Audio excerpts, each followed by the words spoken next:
नमस्कार, हमर नाम है गुंजन श्री। यात्री लोक उत्सव की दुदिना आयोजनक ई 7म सत्र में अपने स्वागत करे छी। एहि सत्रक नाम है नवतुरिये आबो आगाक परिप्रेक्ष्य में एखनुक युवा लेखन। बंधुगण, एहि सत्र के संचालक या संचालिका डॉक्टर निक्की प्रियदर्शिनी छथि। एहि सत्र में वक्ता सब जे छथि वो छथि श्रीमती शारदा झा, श्री प्रियरंजन झा, श्रीमती विजेता चौधरी, श्री चंदन कुमार झा। बंधुगण, एहि सत्रक जेना कि जनतब देलहुँ जे संचालन डॉक्टर निक्की प्रियदर्शिनी के हाथ में रहतनि, तऽ ई मंच हम निक्की प्रियदर्शिनी के सौंपै छियनि। अगला 90 मिनट तक अपने लोकनि एहि सत्र के संगे रहिए। बहुत धन्यवाद। धन्यवाद गुंजन। हम निक्की प्रियदर्शिनी एहि यात्री लोक उत्सव में अपने सबक स्वागत करै छी। बाबा के योजना कही वा सपना नवतुरिये आबू आगाँ तकरा ई कार्यक्रम सफल कऽ रहल अछि। हम सब भारतवासी छी और भारत एकटा विशाल जनसंख्या वाला देश अछि। जनसंख्या के दृष्टिकोण से जखन देखबै तऽ भारतक 65% आबादी हम सब युवा छी। ताहि युवा में मैथिल युवा कतेक सजग, कतेक सुदृढ़ आ कतेक प्रतिबद्ध छथि, ताहि पर आओ यात्री लोक उत्सवक 7म सत्र में हम सब किछु सुनी, किछु विचार, किछु गपशप करी। एहि आयोजनक 7म सत्र नवतुरिये आबो आगाँ के परिप्रेक्ष्य में एखनुक युवा लेखन विषय पर हमर 4टा वक्ता से वक्ता एकटा युवा के सब वक्ता जे छथि से युवा के प्रतिनिधित्व करैत छथि। सबसे पहिने हम एहि वक्ता में श्रीमती शारदा झा के स्वागत करैत छियनि। श्रीमती शारदा झा लेखिका छथि, युवा लेखिका छथि। 2टा पोथी हुनकर प्रकाशित छनि। सम्प्रति ओ हैदराबाद में रहैत छथि। अपनेक स्वागत अछि शारदा जी। हमर दोसर वक्ता सेहो संजोगवश कही जे महिले छथि, हुनकर नाम छनि श्रीमती विजेता चौधरी। ओ संप्रति काठमांडू में रहैत छथि आ पत्रकारिता के क्षेत्र में नेपालक एकटा खरगर नाम छथि। हुनकर 2टा पोथी प्रकाशित अछि और हम बहुत आह्लादित होइत छी जे हुनकर एकटा कथा आ एकटा कविता दुनू संग्रह मैथिली में प्रकाशित अछि। हमर तेसर वक्ता छथि श्री प्रियरंजन झा। प्रियरंजन युवा कवि छथि। हिनका सँ मैथिली के बहुत आस छनि। नीक लिखैत छथि, नीक बजैत छथि। आइ हम सब हिनका सँ बहुत किछु सुनब, बहुत किछु सुनब। अपने प्रियरंजन जी किछु कारण सँ श्री चंदन जी एखन तक नहीं जुड़ सकल छथि कोलकाता सँ। ओहो जुड़ता, फिर हम सब ओहो पर बात विचार करब। हमर कहब ई जे बाबा एखन तक बाबा के स्वरूप यानी कि वैद्यनाथ मिश्र यात्री के स्वरूप एकटा बूढ़ के रूप में लोक के ध्यान अबै छै। जहिना बाबा के स्मरण करबै कि सोझा में एकटा बूढ़ झुरकुट आदमी दाढ़ी लेने एकटा लेंस लेने अहाँ के भेटता। लेकिन हम जतेक अध्ययन एखन तक केने छी बाबा पर, तै पर हम इएह पेने छी जे बाबा यात्री नहीं छलाह, ओ युवा यात्री छलाह। कियाक तऽ हुनकर जतेक रचना छै से लगभग ओ 35 वर्ष 40 वर्ष बहुत बेसी भेलै तऽ 50 वर्ष के रचना हुनकर भेटै छै, जखन हुनकर आयु एतेक रहे। अपने का स्वागत अछि चंदन कुमार झा जी। हमर 4म वक्ता सेहो जुड़ गेल छथि। हिनकर 6टा पोथी प्रकाशित छनि। साहित्य अकादमी युवा पुरस्कार से पुरस्कृत छथि। बहुत सचर छथि, बहुत नीक लिखैत छथि। हम अपने के स्वागत एखन ई कोलकाता में रहैत छथि। चंदन कुमार जी अपने हम स्वागत करैत छी एहि नवतुरिया आबो आगाँ के सेशन में। तहन हम सब बाबा के विषय में गप करैत रही जे बाबा से हमर इएह कहबै जे बाबा युवा छलखिन हेँ। एखनो ओ जैं युवा छलखिन हेँ तैं युवा के प्रेरणा एखनो भेटैत छनि हुनका सँ। हम सब कतेक प्रेरणा लै छियै। हम सब नहीं, हमरा बुझाइए जे हमर सबके पिछला और अगला दुनू पीढ़ी हुनका से हरदम सीखतनि, हुनका से हरदम बुझतनि। एहि सब विषय पर हम सब गप करब, हम सब विचार करब। तऽ कि हम सब अब बात करऽ लेल तैयार छी? सब गोटे से पूछे छी, सब गोटे अगर कही तऽ हम अपन जिज्ञासा अपने सबक समक्ष राखब। हम अपन जिज्ञासा पूरा करऽ लेल एकटा युवा के माध्यम से पूरा मैथिल समाज के, मैथिली साहित्य के बुझबऽ चाहै छी जे आखिर युवा कतेक सोचै छथि, कतेक बुझै छथि। चंदन जी, अपने आबि गेल छी ना? जी जी आबि गेल छी। हम जे ओके, हम किछु प्रश्न सोचै छियै जे अपना मोनमे जे हमरा आयल छै से हम अहाँ सबसँ पूछी। तऽ एकटा ई प्रश्न जे एखन हम करब से सब लेल हेतै, सब अपना अपना हिसाबसँ हमरा कहब, या हमर जे अगला युवा छथि, हमर जे पिछला युवा छथि हिनका बुझेबनि। बाबा जतेक बात कहलखिन ताहि आधार पर हमसब कतऽ तक छी, कतऽ तक पहुँचल छी, कतऽ तक जायब से सीखब हमसब।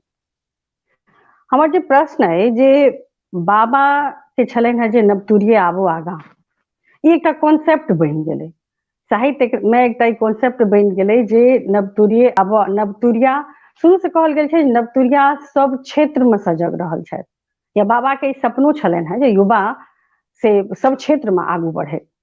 तऽ तखन की युवा के सक्रियता जे छै से अपन सार्थकता सिद्ध कऽ रहल अछि, से सबसे पहिने हम बुझऽ चाहब शारदा जी से। शारदा जी, अपने से जे युवा जे छै से अपन सक्रियता से की सार्थकता सिद्ध कऽ रहल छथि? हमरा कनी क्षमा करब, बीच में हमर कनेक्शन कटि गेल छले, हम एखने दोबारा ज्वाइन केलहुँ, अहाँके प्रश्न सुनि नहि सकलहुँ। अच्छा, हमर प्रश्न ई छै जे बाबा के सपना छलनि हैं, या एकटा कॉन्सेप्ट आबि गेलै समाज में नवतुरिये आबो आगाँ, ई बहुत बेसी सुदृढ़ भेलै ई चीज जे नवतुरिये के बिना कोनो चीज संभव नहीं छै। बाबो के सपना छलनि हैं, बाबा के एकटा योजना छलनि हैं। तऽ हमर कहब ई अछि, हमर पूछब ई अछि जे एखन जे युवा लेखनक माध्यम से जे सक्रियता अपन स्थापित कऽ रहल छथि साहित्य में, से सक्रियता की अपन सार्थकता सिद्ध कऽ रहल छै? जी, अहाँ के प्रश्न बहुत सामयिक आ बहुत सार्थक अछि। जहन से हम ई समय देखै छियै, काल जे नव समय देखै छियै 21वीं शताब्दी के, बाबा जहन तक छलखिन हैं 98 तक, तकर बाद जे किछु लिखायल, जे पूरा जतेक विषय सब लेल गेल आ जतेक लोक सब एला, सब गोटे बहुत तरहक बात सब लिखलनि। आ यदि एकदम नव परिप्रेक्ष्य में अहाँ पूछे छी जे नवतुरिया आजुक लोक जे के सब लिख रहल छथि, केहन लिख रहल छथि, से कविता जे बहुत लिखा रहल अछि, कथा उपन्यास कम अछि लेकिन सेहो लिखा रहल अछि, आ बहुत विविध प्रकारक विषय पर लिखा रहल अछि। और जे सब विषय के बाबा अपना जे 20वीं शताब्दी के अंत तक जे सब विषय जतऽ छूटल छल ओतऽ से आगू लऽ कऽ बढ़ि रहल छथि आजुक लोक सब। एखुनका लोक सब में कतेक नाम लेब, बहुत लोग छथि जिनकर 2 गोटा के नाम लेब तऽ 4 गोटा के छूटि जायत, लेकिन जेना समय संदर्भ बदललै 21वीं शताब्दी में, समाजक स्वरूप बदललै, देशक स्वरूप बदललै, परिवारक जे बात विचार छै से सब बदललै, ताहि सबके लऽ कऽ आजुक जे नव लोक सब छथि, जे सब लिख रहल छथि, से सब मोटा मोटी सब विषय पर लिखल जा रहल छै। जेना पर्यावरण एकटा विषय छै जे पहिने जे लोक सब लिखै छलथि हैं, कवि सब छथि, ओ सब ओकर सुंदरता या ओकर ओहिमे संवेदना के जे क्षण छै ताहि सबके लऽ कऽ, ओकर सौंदर्य बोध के लऽ कऽ लिखै छलथि हैं। लेकिन आब जे छै से मात्र सौंदर्य बोध काज नहीं देते, नव विश्व में जे एखन के जे नवलोक या जे भविष्य जाहिमे हम सब ताकि रहल छी, तऽ ओहिमे पर्यावरणक जे क्षरण भऽ रहल छै, मूल्यक जे क्षरण भऽ रहल छै, ओहि सब विषय पर आजुक जे लेखक सब छथि कि कवि लोकनि सब छथि, तिनकर सभक दृष्टि छनि, आर मतलब बहुत अहाँ के हिसाब गंभीरता से पूर्वक लिख रहल छथि। जी, हमरा अहाँ हिसाब के से हिसाब तऽ से भऽ सक्रियता रहल छै काज। अहाँ के संतोषजनक छै, अहाँ के दऽ जी रहल छै, ताहिमे जी इहो बात जी छै जे जी कविता सबसे बेसी लिखा रहल छै। अहाँ की जी कहै छी जी प्रियरंजन जी एहि मामला में, चूंकि अहूँ एकटा युवा छी, लेखन करै छी, खूब नीक लेखन करै छी, तऽ अहाँ के हिसाब से ई कतऽ तक छै जे सक्रिय के संग संग सार्थकता सेहो सिद्ध भऽ रहल छै, से कनी हमरा कही।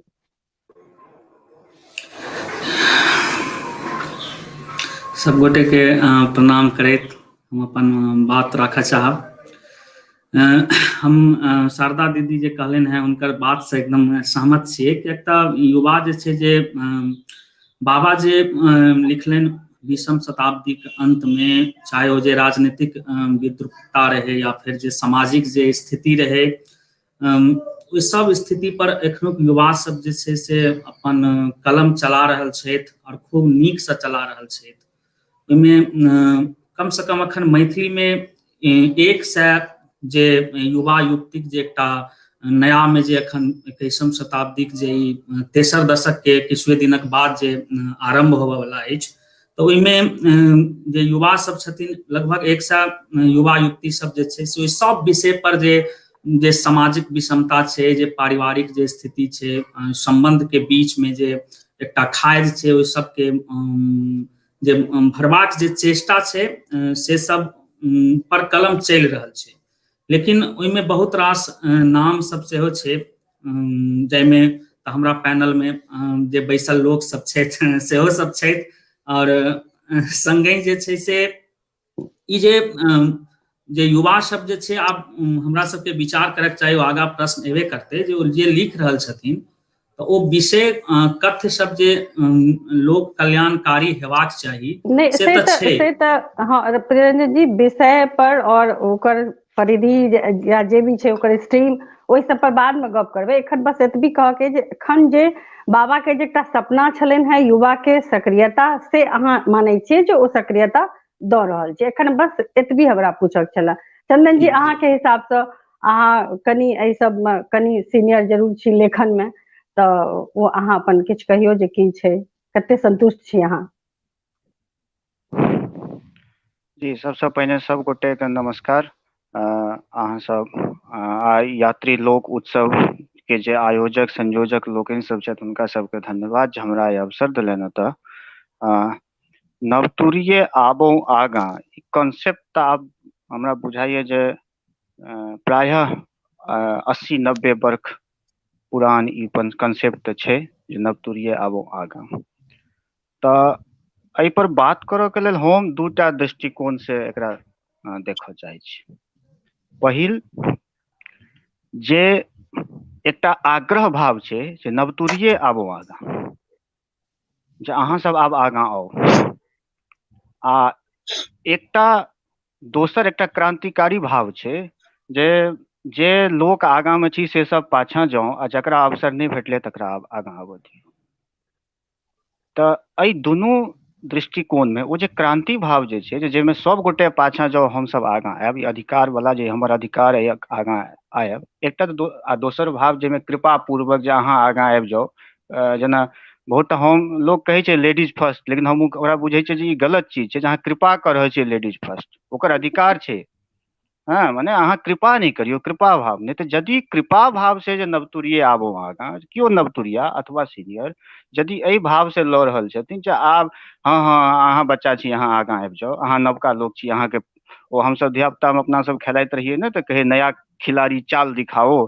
जे नवका खिलाड़ी जे एलै से सबसे पहिले चलते कोनो खेल में, ओ गोली होय कि कोनो और खेल सब जे होय ताहिमे, तऽ ओ जे बात छै जे नया खिलाड़ी चाल दिखाओ, तऽ ताहिमे तऽ बड्ड लोग एलै जे नवका खिलाड़ी जे छै से ओना कऽ के लोग अपन जे छै से चालि चलै छथि। ई जे साहित्यक जे छै ताहिमे कदम अपन डेग बढ़बै छथि, लेखन शुरू करै छथि। लेकिन जे अधिकार के पाछाँ दायित्व सेहो छै। तऽ जे दायित्व बोध के संग आ जे अधिकार के लेबो के लेल नवतुरिया के आगाँ अयबाक चाही, जे नहि आब अहाँ सब बड्ड खटलहुँ, ई पालो आब हमसब सम्हारब। तऽ ओ भार देखबऽ के लेल लेबऽ के लेल जे छै से नवतुरिया एखन खास कऽ के पछिला 10-15 बरस में बहुत गोटे एलखिन हेँ। लेकिन ओ भार उठबऽ वाला कन्हा जे छै से हमरा बहुत थोड़ देखा रहल अइ। ओ बहुत बेसी कन्हा जे छै से हमरा नहि देखा रहल अइ। तऽ ताहि दुआरे नवतुरिये आबो आगाँ, ओ बूढ़ पुरान के जे आग्रह भाव छनि, ओ आग्रह भाव से ओ जे प्रोत्साहन भाव छै, ओ प्रोत्साहन भाव काज केलकैए। लेकिन ओहि प्रोत्साहन भाव के पाछाँ जे उद्देश्य छलै, ओ उद्देश्य पूर्ति एखन तक नहि भऽ रहल छै। तेना भऽ के से हमरा लगैए। एकर मतलब अहाँ के हिसाब से कनी अहाँ असंतुष्ट छी दोसर एकटा इहो गप जे नवतुरिये आबो आगाँ के कंसेप्ट जरूर पुरान छै, लेकिन ई एहन कंसेप्ट छै जे कहियो पुरान नहीं हेतै, कियाकि अगर युवा नहीं हेतै आगाँ, युवा काज नहीं करतै तऽ देश प्रगति नहीं करतै, समाज प्रगति नहीं करतै। खैर कोनो बात नहीं, अहाँके कनि असंतुष्टता अछि तऽ ई नीक बात जे कनि ऊंच नीच तऽ होइत रहै छै। विजेता जी, अहाँ चूँकि अहाँके नेपाल और भारत दुनू के हिसाब से देखै छियै रचना अहाँ, और दुनू में अहाँ रहै छी, अहियो ठुमका कार्यक्रम में अहाँके सहभागिता रहैत अछि, नेपाल में तऽ रहिते अछि, तऽ ताहिमे अहाँ कहू जे अहाँ अपनो देश के जे अपन जे अहाँके युवा छथि सेहो, आ हमरा ठुमका मतलब भारतक जे छै सेहो, ताहिमे अहाँ अपन सक्रियता, जेना चंदन जी के कनि असंतुष्टि छनि तऽ अहाँके की अइ से हमरा कहू। धन्यवाद धन्यवाद निकी जी। दुनू पारक हम विषय में कहब। ई जे बाबा के कॉन्सेप्ट छलै ना जे नवतुरिये आबो आगा, ई बहुत पुरान छै, मुदा एकरा एहि हिसाब से देखबै जे ई साझा सपना भऽ गेल छै। जे अखन जे अपना सब छी, अपनो सब वएह चाहबै जे नवतुरिये आबो आगा, जे हमरा बाद अपना सभक बाद के जे पुस्ता छै, नवतुर सब छै, से सब आगू आबैत, सबके एकटा सपना कहि सकै छी एकरा। संतुष्टि के बात जहाँ तक छै निकी जी एहि विषय में, तऽ हमरा ओहि पार दुनू पार के हम बात करी तऽ अहाँ सबके ओहि पार जे देखै छियै तऽ खुशी लगैत रहैया, बहुत संतुष्टि महसूस होइया हमरा, बहुत सक्रियता छनि युवा सबके, लिखै छथि विविध विधा में, जेना शारदा जी कहलखिन है जे कविता में बेसी युवा सबके पहुँच पब छै या उपस्थिति बेसी छै, युवा सक्रियता बेसी छै, से तऽ स्वाभाविके छै। उपन्यास में सेहो देखलियै ना जे बहुत लिख रहल छथि युवा सब, तहिना आरो कथा में छथि। हमरा एहि नेपाल के जे विषय में संदर्भ में बात करी, युवा उपस्थिति के या युवा के लेखन केम्हर दिस जा रहल अछि, तऽ बड्ड संतुष्टिदायक तऽ नहि छै। हम की कहब जे किछु साल बाद नेपाल के एहि पारक हमरा पार के बात करी तऽ संकट के अवस्था सृजना हेतै। ई हेबे करतै। अखन जो हमसब पांचम पुस्ता डॉक्टर धीरेन्द्र के बाद गणना करी तऽ हमसब समक्त पांचम पुस्ता। हमर अपन समय के साहित्यकार हमरा साथे या कोई रचनाकार कवि युवा कोई नहीं छथि साथे जे चले वाला। हमरा से पहिले वाला सब छै, दू चारि टा नाम हम रूपा धीरू के लऽ सकै छी, हमरा से सीनियर छथि, सुजीत कुमार झा छथि, ओ सीनियर छथि। हमरा बादो के जे देखै छियै युवा सब सक्रियता बड्ड कम छै, बड्ड कम छै। हम आंगुर पर गनि कऽ कहि सकब जे एतेक छै। ओहो में लेखन दिस कहबै तऽ प्रतिबद्ध नहीं छै, तऽ बड्ड संतुष्टिदायक अवस्था नहीं छै नेपाल के स्थिति कही तऽ एहि पारक। अहाँ सबके ओहि पार के स्थिति बहुत बढ़िया हमरा लगैया, खुशी लगैया जे बाबा के जे सपना छलै ने, बड़ पुरान, बड्ड जतेक पुरान भऽ रहल छै ततेक युवा भऽ रहल छै सपना। हमरा अहाँ सबके सपना ओ भइए गेल अछि। तऽ ओहि पर अखन निराशाजनक अवस्था नहीं कहि सकै छी, बहुत सुन्दर छै, आगू आरो अबै जेता, आ जे आबि रहल छथि सेहो उपलब्धि मूलक मानि सकै छी, बढ़िया छै। की कहै छै ने, दबदबा बढ़िया छै, लेखन में सेहो कलम मजबूत छै। हमरा एहि पार के अवस्था कनि नाजुक अछि, कहलहुँ जे किछु साल बाद संकट के अवस्था हेतै। निकी जी धन्यवाद। यानी कि अहाँके ओहिठाम नेपाल में कनि बुझाइए, हमरा भारत से मतलब मैथिली साहित्य में जे भारतक एखन स्थिति छै से ताहिसँ अहाँ संतुष्ट छी। जी जी आब हमर ई कहबै जे ई सब मतलब कहक छै जे सब गोटा कहलखिन, जेना शारदो जी कहलखिन, विजेतो जी कहलखिन, प्रियरंजनो जी कहलखिन, जे एकटा साहित्य के जे लेखन के एखन दौर चलि रहल छै से बहुत युवा छै, 100 युवा लगभग कहै छथिन। लेकिन हमरा ई देखऽ में अबैया जे साहित्य लेखन मने कि मात्र कविता लेखन। एखन जे हमरा सोझा में 10टा खरगर युवा के जखन हम नाम लै छियै, एहिमे हमरा 4टा युवा एहिठाम खरगर ठाढ़ छथि, या और छथि, प्रणव जी छथि, गुंजन जी छथि, बहुत गोटा एहन छथि, लेकिन ओ सब जे छै से कविते लिखै छथि। तऽ आखिर बाबा के जे सपना छलैया जे हर क्षेत्र में, हर विधा में अहाँ आगाँ बढ़ू, बाबा अपनो सब विधा में लगभग लिखलखिन। और तऽ हमर इएह कहबै जे एखन के युवा की मात्र कविते लिख कऽ बाबा के सपना ओ पूरा कऽ सकै छथि? जे बाबा के एकटा सपना छलनि यहाँ हर क्षेत्र में सजगू, तऽ एकटा मात्र विधा के लऽ के कतेक धरि अहाँ चलि? चंदन जी अहाँ एकरती हमरा क्लियर करू जे मात्र कविते टा लिख कऽ अहाँ अपन साहित्य के स्थापना या साहित्य के मजबूत कऽ सकै छी की? हमर असंतुष्टि जतऽ अहाँके हमर गप पर लागल, असंतुष्टि के कारण यह छै। एकर कारण हम वह स्पष्ट करऽ चाहै छी जे जे कहलहुँ जे उद्देश्य पूर्ति नहीं भ रहल छै, नवतुरिया आबे आग तकर उद्देश्य पूर्ति नहीं भ रहल छै एहि अवधारणा के। एहि अवधारणा के पाछा खाली ई नहीं चले जो नव तूरक लोक आवे, 18-20 वर्षक नवका लड़का लड़की आबैत आ ओ साहित्य से जुड़ैत, खाली नहीं, कंसेप्ट नहीं। नहीं छै। कंसेप्ट ई छै जे नव कंसेप्टक संग नव अवधारणा अनियो साहित्य में, नव वस्तु अनियो साहित्य में, नव नव चीज अनियो साहित्य में, नव प्रतिमान करियो साहित्य में, नवका नवका सीढ़ी जे हमर पूर्वज जैठाम साहित्य के छोड़ के गेला, जतऽ तक वो पहुंच सकला, तई के आगा ई साहित्य के यात्रा कोना बढ़ते से चीज के दायित्व नवतुरिया पर छै। तऽ एहि में खाली कविता केना हेतै? कविता कहल जाइ छै लिखल तऽ चंदन जी कविते बेसी जा रहल छै एखन जे देखल जाए तऽ कविता सबसे बेसी लिखल जा रहल छै। कविता लिखल जा रहल छै, हम ई बात के मानै छी, लेकिन हम इहो बात के मानै छियै जे कविता जे लिखल जा रहल छै ओहिमे बहुत रास कविता मैथिली साहित्य के आगाँ लऽ के नहीं जा रहल छै।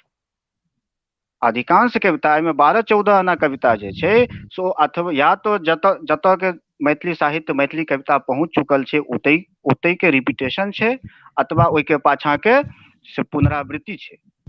आगाँ वो मैथिली कविता के आगाँ लऽ के निहार कवि या कविता, कवि नहीं हो तो कविता से बहुत कम छै। जे जकरा अहाँ मान के चलबै, जकरा मानक मान के चलबै जे मैथिली कविता एहि कविता से एतेक आगाँ बढ़लैए, अथवा विश्व के आन साहित्यक भाषा के समकक्ष ई कविता बढ़लैए। तहिना आरो क्षेत्र अहाँ के लेल एक सेकंड, अहाँ जे कहलिए किछ किछ जे 17 आना 16 आना जे कहलिए जे कि 13 आना कहलिए, तऽ ओहिमे जे छै से के एहन छथि जकरा अहाँ कहै छियै जे हुनका से हम आगाँ लऽ कऽ हुनका चलि सकै छी, हुनका से आगाँ साहित्य चलि सकै छै? चूँकि युवा के गप छै तऽ युवा में हम अहाँ अगर केकरो मानै छियै तऽ से हमरा 1-2 गोटा के अगर नाम कही तऽ सुविधा हैत। अहाँ नाम जखन लेबऽ लगबै तऽ फसाद हेतै। नाम में नहीं जाओ। नहीं संतुष्टि और असंतुष्टि तो सबका होइ छै ने। हम कंसेप्ट में अबै छी जे एखन कविता में जे छै से बहुत रास एहन विषय छै मैथिली कविता में जे नव एलैए। अच्छा, नामे जो हम लेबऽ चाहे छी तऽ जेना हम एकटा नाम लेब जे विकास वत्सनाव, एकटा नाम लेब विकास वत्सनाव। जे विकास वत्सनाव के कविता यदि अहाँ पढ़ै छी तऽ अहाँके लागैए जे नहीं, ई एखन तक जे कविता पढ़ने छलहुँ ताहिसँ किछु नव बिंब, नव स्वाद, नव वस्तु एहिमे किछु हमरा भेटल। ई एकटा मुद्दा। एहन आरो कवि सब छथि, आ जरूरी नहीं छै जे हम सबके पढ़नैये होइए। हम किनको नाम लेबा जे जिनकर एहन कविता हेतनि तऽ छूटि गेलै तऽ हम नहीं पढ़ने हेबनि, तऽ तेना। तऽ ई नवका चीज छै। एखन दोसर जे हमर अपन अनुभव अछि जे पूरा भारतीय साहित्य में हमर जे मित्र वर्ग अइ हुनका सबसे जे हमरा गप होइए, ओहि आधार पर हम कहै छी जे सब ठाम पूरा भारतीय भाषा में से एकटा चीज के पर सब आदमी नवका लोक सब विचार कऽ रहल छथिन जे हमर जे परंपरा छलै, माने हमर जे भूत छलै, हमर जे भविष्य अइ दुनू के जे बीचक जे सामंजस्य छै वर्तमान में, ओ दुनू ओहिठमा देखाय। एकटा दौर छलै जाहिमे ई अवधारणा छलै कि साहित्यकार के या नयापन ओहि चीज के मानल जाइ छलै जाहिमे पछिला सब किछु के बिसरि जाओ, ओ छलै नया। लेकिन एखन ओहन भाव नहीं छै, पछिला सब किछु के बिसरऽ वाला भाव नहीं छै। पछिला सब किछु से प्रेरणा ग्रहण करैत नया आबऽ वाला जे समय छै, ओ समय के लेल जे विषय वस्तु जुटायल जेबाक चाही, ओ विषय वस्तु के जुटबऽ के काज जे कयल जाय, ई चिंतन छै।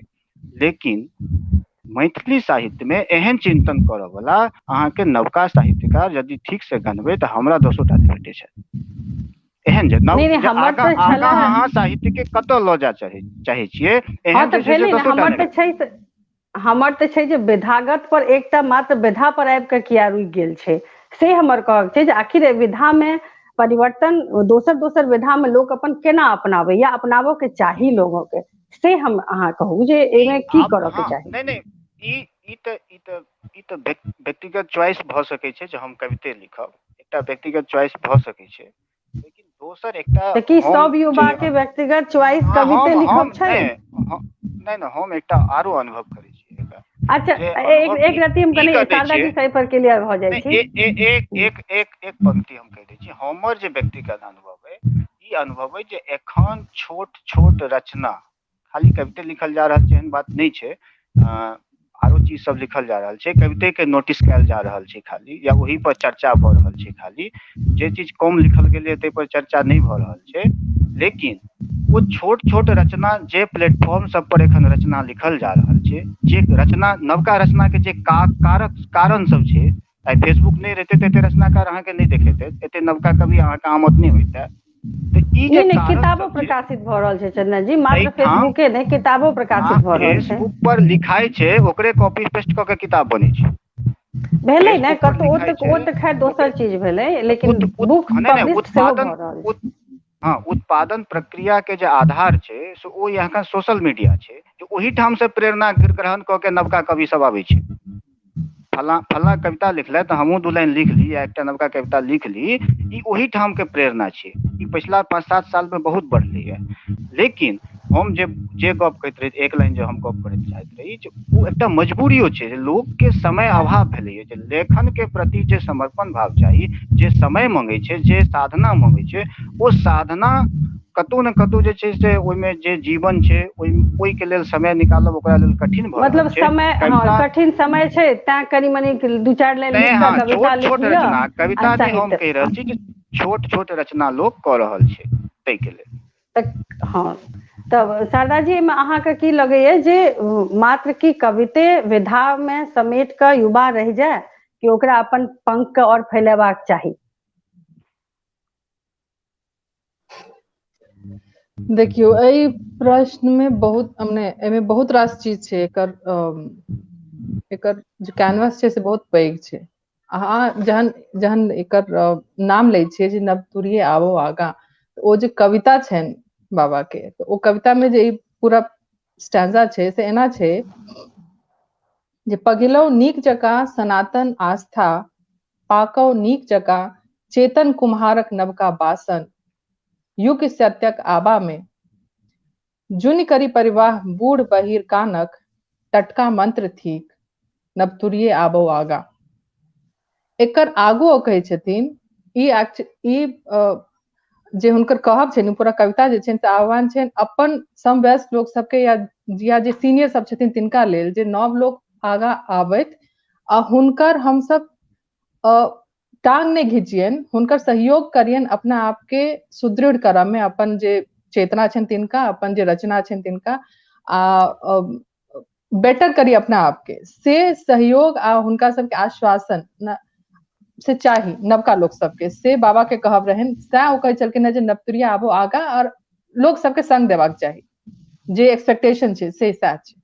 तऽ तै में जखन हम ई कहै छियै जे आइ खाली कविते लिखा रहल छै, तऽ तकर जेना चंदन जी कहलखिन जे समय कम छै, आर एकटा आर बात ओ कहलखिन बहुत जरूरी, जे प्रतिबद्धताक कमी छै। लेखन जे छै आइ काल्हि से भऽ गेल छै एक तरहक अपन विज्ञापन करबाक साधन, ठीक छै, लोक नजर में एबाक साधन इंटरनेट भऽ गेल छै, तऽ लोक की करत, तऽ ई एकटा सहज आ सुलभ एकटा मार्ग भऽ गेल छनि हुनका सब लए, जे नव कविता छै, जेना लिख रहल छी तेना लिख दै छी, विचार अबैत अबैत आबि जेतै सेहो होइ छै। तऽ ई सब जे पूरा थिंकिंग छै, वन शिफ्ट राइटिंग जे कहै छै ने, एक बेर बैसलहुँ आ जे लिख लेलहुँ सएह भऽ गेल, तऽ आ ओकरा पोस्ट कऽ देलियै तऽ लोको छथिन कहऽ वाला जे मतलब हाँ जे हाँ बड़ कोनो नीक नहीं बड़ छै, नीक। कवितो अगर लिखा रहल छै तऽ लिखाबा, साहित्य कहुना आगू बढ़े, साहित्य आगू में अपन हाँ युवा जे छै से स्थापित होइत, हमरा चाहे जे कहबाक विधा में होइत।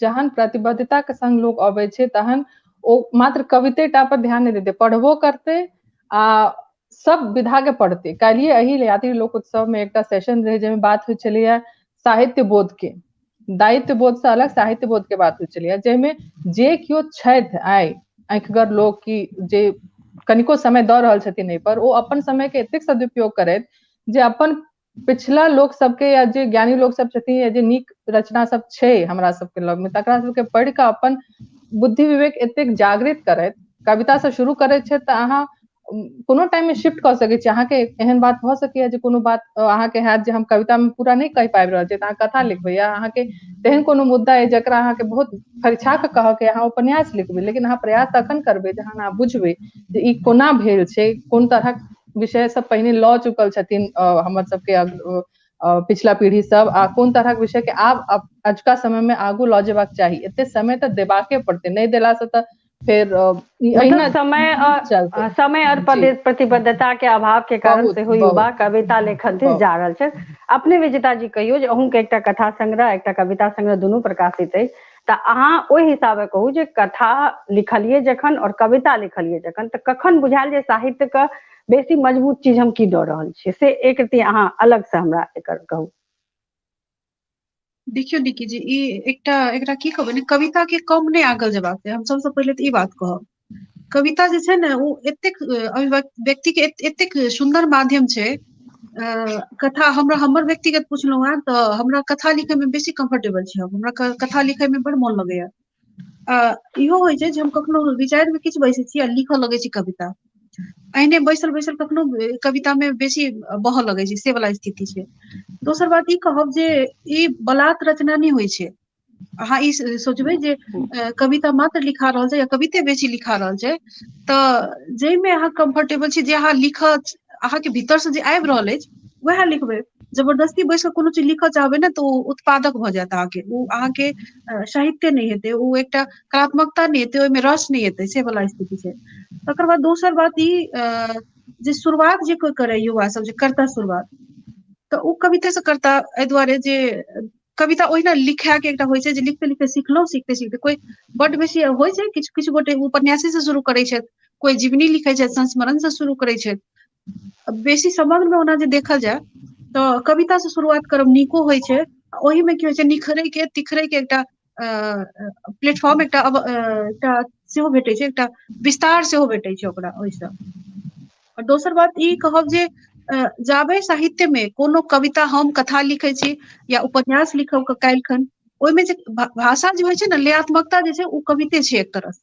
तऽ जखन कविता नहीं लिख सकलियै, ओहि तरह से काव्यात्मकता नहीं देलियै साहित्य, कोनो साहित्य रचना में आख्यान लिखी या किछु भी, तऽ ओ एकटा सफल रचनाकार हमरा विचार से नहीं मानल जाइ छै। हम तखने कोनो रचना पढ़ब जखन हमरा ओ खींचत, अपना तरफ आकर्षित करत।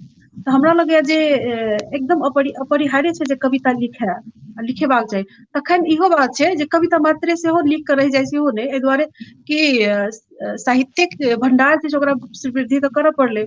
अखन के युवा सब छथि जे ओना देखल जाय, मोटा मोटी देखबै जे फेसबुक के माध्यम से जते कविता सब पढ़ै छी या रचना किताब सब जते उपलब्ध भेला, ताहि हिसाब से कविता के बेसी छै। ओहिमे किछु उपन्यासो सब छै, संस्मरण नहीं लिखा रहल छै, ओना ध्यान दिए तऽ और से अंतर्वार्ता कविता के अलावा सब विधा जे छै से जुझवाने छै। ओना अहाँ एकटा ई गप कहलियै जे साहित्य के पहिल सीढ़ी हम सब कविता लिख कऽ अपन शुरू कऽ सकै छी। युवा लेखन के संदर्भ में जब देखी तऽ जी युवा लेखन के संदर्भ में देखी तऽ कविता से शुरुआत करै छथि, आ जब कविता बेसी से बेसी लिखै छै तऽ बहुत नीक बात छै। हुनकर आगू के जे हेतै ने लेखन, ओ बहुत नीक निखरि कऽ एतै, हमर ई विचार। तऽ वएह छै, चूंकि कविता ठीक कहलियै अहाँ जे एकटा सीढ़ी मानल जा सकैया, तखन बाबा तऽ कवितो लिखलखिन, जतबी कविता हुनकर ख्यात भेलनि ततबी उपन्यासो भेलनि। तऽ अब प्रियरंजन जी से आबऽ से पहिने हम कहि दी कि प्रियरंजन जी के बाद हम सब कनी देर के विराम लेब। तऽ प्रियरंजन जी, ई अहाँ कहू जे अहूँ कवि छी, कविता लिखै छी, और जेना चंदन जी कहलथि जे समय, और शार्दुल जी एकरा कहलखिन है, समय और प्रतिबद्धता के कनी खटकै छै, कनी अभाव छै, रहै छै लोक के, तें छोट छोट रचना, कविता नहीं कही, छोट छोट रचना तऽ ओ कयल जा रहल छै। एहि पर अहाँ अपन कहू विचार जे की एहि पर अहाँ एकरा की मानै छियै जे विधा के, साहित्य के आगू बढ़बक लेल एकमात्र विधा आवश्यक, हमर बस इएहटा प्रश्न जे एक ओही में किया सब आगू छथि, दोसर चीज में किया नहीं छथि? जहाँ तक साहित्य के आगू बढ़ेबाक बात छै तऽ निश्चित छै कि ओहिमे सब विधा में लेखन होयबाक चाही, या चाहे वो कविता होय, कथा होय, या और जे विधा सब छै, निबंध होय। हमरा जनैत ई बात निश्चित छै जे मैथिली में अखन कथा या फिर कम लिखा रहल छै, लेकिन नहीं लिखा रहल छै से बात नहीं छै। अखनो युवा सब मैथिली में कथा लिख रहल छथिन, मैथिली में निबंध के किताब सेहो एलैया, मैथिली में उपन्यास के किताब सेहो एलैया। तऽ हमरा सबके एकटा एकरा आशावादी भऽ कऽ एकरा देखक चाही, जेना एकटा जे पतियानी जे ठाढ़ भेलैया मैथिली में युवा के, जे लेखन के दिस जे अग्रसर भेलथि हैं मैथिली युवा सब, जे कविता अखन आबि रहल छै जे ढंग से जे बेसी कविते लिखा रहल छै तऽ निश्चित छै कि जे ओही युवा सबमे जे जेना जेना के कई प्रतिबद्धता के बात भेलै बहुत प्रतिबद्धता जे बढ़ै छै वो बढ़ै छै साहित्य पढ़ला से हमरा सब लग ओहिमे विकल्प सेहो रहक चाही।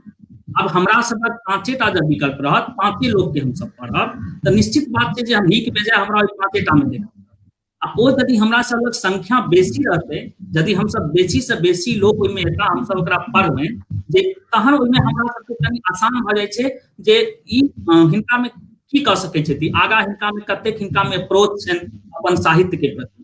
एकटा तऽ समय रहे जे किछु समय पूर्व जखन हम अपने बात कही जखन हम जुड़लहुँ तऽ मैथिली किताब सब जे पढ़बाक इच्छा भेल तऽ बहुत मैथिली किताब सबके अनुपलब्धता रही बहुत मुश्किल से जे छै मैथिली किताब सब भेटै छै लेकिन आब से बात नहीं छै आब मैथिली किताब सब सेहो खूब नीक से भेट रहल छै और उपलब्धो आसानी से भऽ रहल छै।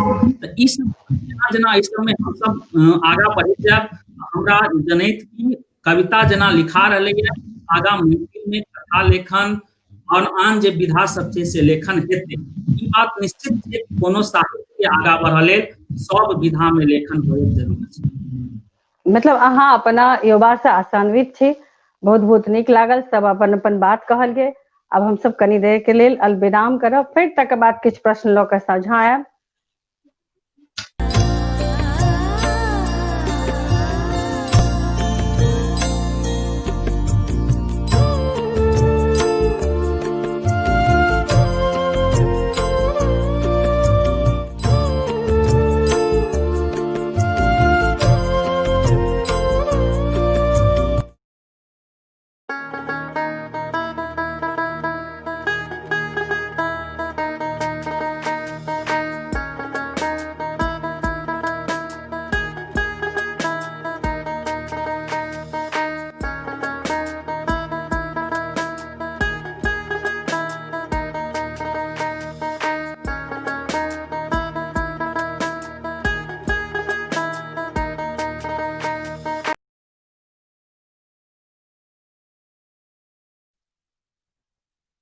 पुनः सब गोटे के स्वागत करै छी। हम सब सुनलहुँ अपन चारू वक्ता के नीक लागल बहुत बात बुझलियै बहुत बात सुनलियै हम सब संतुष्ट छी अपना युवा सँ अपना अगला पीढ़ी सँ या अपना वर्तमान के पीढ़ी सँ। आब हम सब एकटा इहो बात छै जे साहित्य के काज छै जे समकालीन में जे यथा स्थिति छै तकरा सुधार करऽ के लेल या ताहि पर विचार करऽ के लेल किछु योजना बनेबाक चाही साहित्यगत योजना बनेबाक चाही। तऽ यथास्थिति पर संभवतः पहिल बेर यथास्थिति बादक लेल एकटा कविता संग्रह लिखलखिन रमेश सर ओ यथास्थिति के शब्दक प्रयोग पहिल बेर कयल गेल छै। तऽ हमर ई कहबै जे यथास्थिति यानी समकालीन जे एखन स्थिति छै समाज में या साहित्य में तकरा पर जे एकटा परती पड़ल छै तकरा तोड़बाक लेल जे कविते के गप करी कविते पर बहुत बात भऽ रहल छै या कविता लिखल जा रहल छै ओही के गप करी तऽ ओहि एकटा यथास्थिति के परती के तोड़बाक लेल जे एकटा मूड हेबाक चाही एकटा विषय हेबाक चाही ताहिसँ अहाँ संतुष्ट छी की विषय ओ एहन लिखा रहल छै जे समकालीन के जे स्थिति छै जे विचार आबि रहल छै जे घटना घटि रहल छै जेना बाबा के हर रचना में किछु ने किछु टूटलै किछु ने किछु बात एलै जे विरोध भेलै जे विरोध होइ छलै समाज में तकरा विरोध अपन स्वर दऽ कऽ यात्री जी अपन रचना केलखिन। तऽ से एकटा मूड वा विषय जे आबि रहल छै कविता में ताहिसँ की अहाँ संतुष्ट छी विजेता जी? ई पहिल सवाल विजेता जी से। देखियो अखन के लेखन जे सोचबै अखन के बारे में सबसे समस्या कतऽ देखलियै हम जे एकटा गाइडेंस के बहुत समस्या देखलियै है जे हम अपना पार के या हम अपन संदर्भ में बात करी तऽ स्कूलिंग के समस्या छै। एकेटा जे अखन वर्तमान संदर्भ में किछु रचना करै छियै या फिर की लिख रहल छियै केम्हर दिस लिखेबाक चाही की लिखबाक चाही आगाँ केना बढ़ल जाय ओ स्वयं अपने आप पर निर्भर छै जे हम की कऽ रहल छी या हमर पुस्तक की कऽ रहल छै।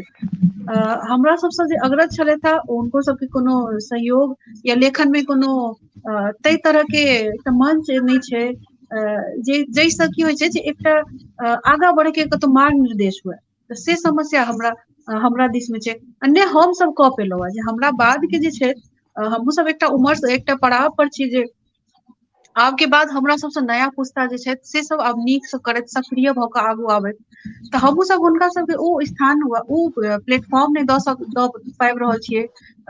सिखाबऽ के एकटा जे कल्चर होइ छै, एकटा जे गुरु चेला वाला संस्कृति छलैया से सब खत्म भऽ गेल छै साहित्य क्षेत्र में बात करी तऽ। अहाँ सब ओहि पार केना की अछि हमरा ओतेक बढ़िया नहीं आइडिया छै विषय में, एहि दुआरे कि बड बेसी के जाओ नहीं पबै छी, बेसी गोटे से संपर्क में सेहो नहीं छी। अजित आजाद सर से संपर्क में रहै छी बेसी काल, हुनका से किछ समस्या मतलब पड़ैया कि तऽ हुनके पूछ लेल। हाँ जी जे जी हमर ई कहब छलै जे समकालीन विषय जे छै ताहि पर बेसी से बेसी गप भऽ रहल छै कि नहि, कविते के गप करी ताहि से बेसी हाँ गप हाँ भऽ रहल छै कि नहि से प्रियरंजन जी अहाँ कहू। अहाँ तऽ पढ़ै छी, रोज जे लिख रहल छथि तिनको पढ़ै छी, फेसबुक पर जे लिखै छथि तिनको पढ़ै छी, किताब जे प्रकाशित होइ छै तिनको पढ़ै छी, तऽ ओ जे विषय जे बनबाक चाही, जेना यात्री के रचना अहाँ देखियौ जे एकदम विषय जे समकालीन स्थिति छलै है ओहि पर एकदम ओ कटाक्ष भऽ कऽ होय कि ओहि लेल संभावना, जेना एखने कहलखिन चंदन जी जे नवतुरिया आगाँ के दूटा कॉन्सेप्ट भेलै, जे एकटा या तऽ अहाँ मतलब एकटा प्रेशर भऽ कऽ आउ, या एकटा जे चलो भाई तो अहूँ आगाँ बढ़ू। तऽ ई जे जेना ओ मतलब क्लियर करै छै ओहि बात के, यात्री के रचना से ओ बात क्लियर होइ छै। तऽ से अहाँ कहू जे एखन जे समकालीन स्थिति के जे विषय पर जे लिखल जा रहल छै ताहिसँ अहाँ कते संतुष्ट छी? और विषय छै कि और विषय बनबाक चाही या किछु विषय छूटि रहल छै?